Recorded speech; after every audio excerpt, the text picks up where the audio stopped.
that the resurrection is the key to understanding all of Scripture. Jesus opened the Scripture to them because finally they could understand it, because you can't understand it until you understand the resurrection. You're not going to understand the situations in your life or the Scripture until you understand the resurrection. Because the resurrection reveals to us the nature of our God. That He is never finished when things look dead and gone. And everything in Scripture points to Jesus.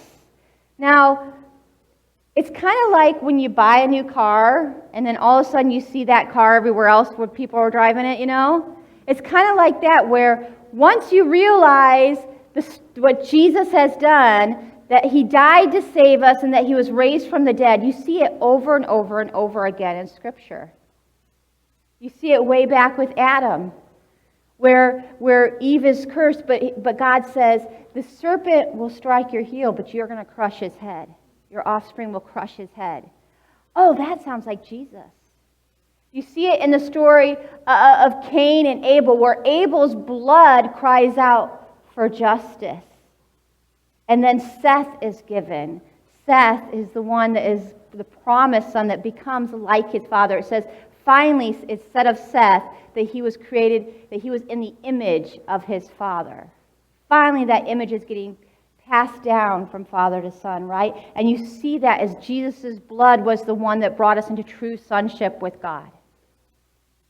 You see that all the way through the Scripture. And maybe the author didn't realize that they were writing about Jesus. But because we have hindsight, we see Jesus everywhere we read it in Scripture. Right? The resurrection is the only thing that makes Scripture make sense.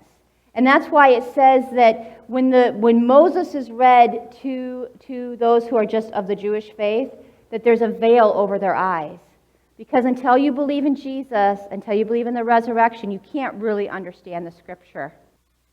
But it's the same in our life. You can't understand the Scripture until you understand the resurrection, and you can't understand your life without the context of Jesus' resurrection.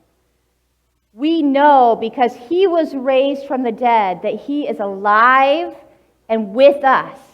And that makes all the difference in the world. And that's what gives us hope when we can't see Him, when we can't feel Him, and when we're asking, where are you, Jesus?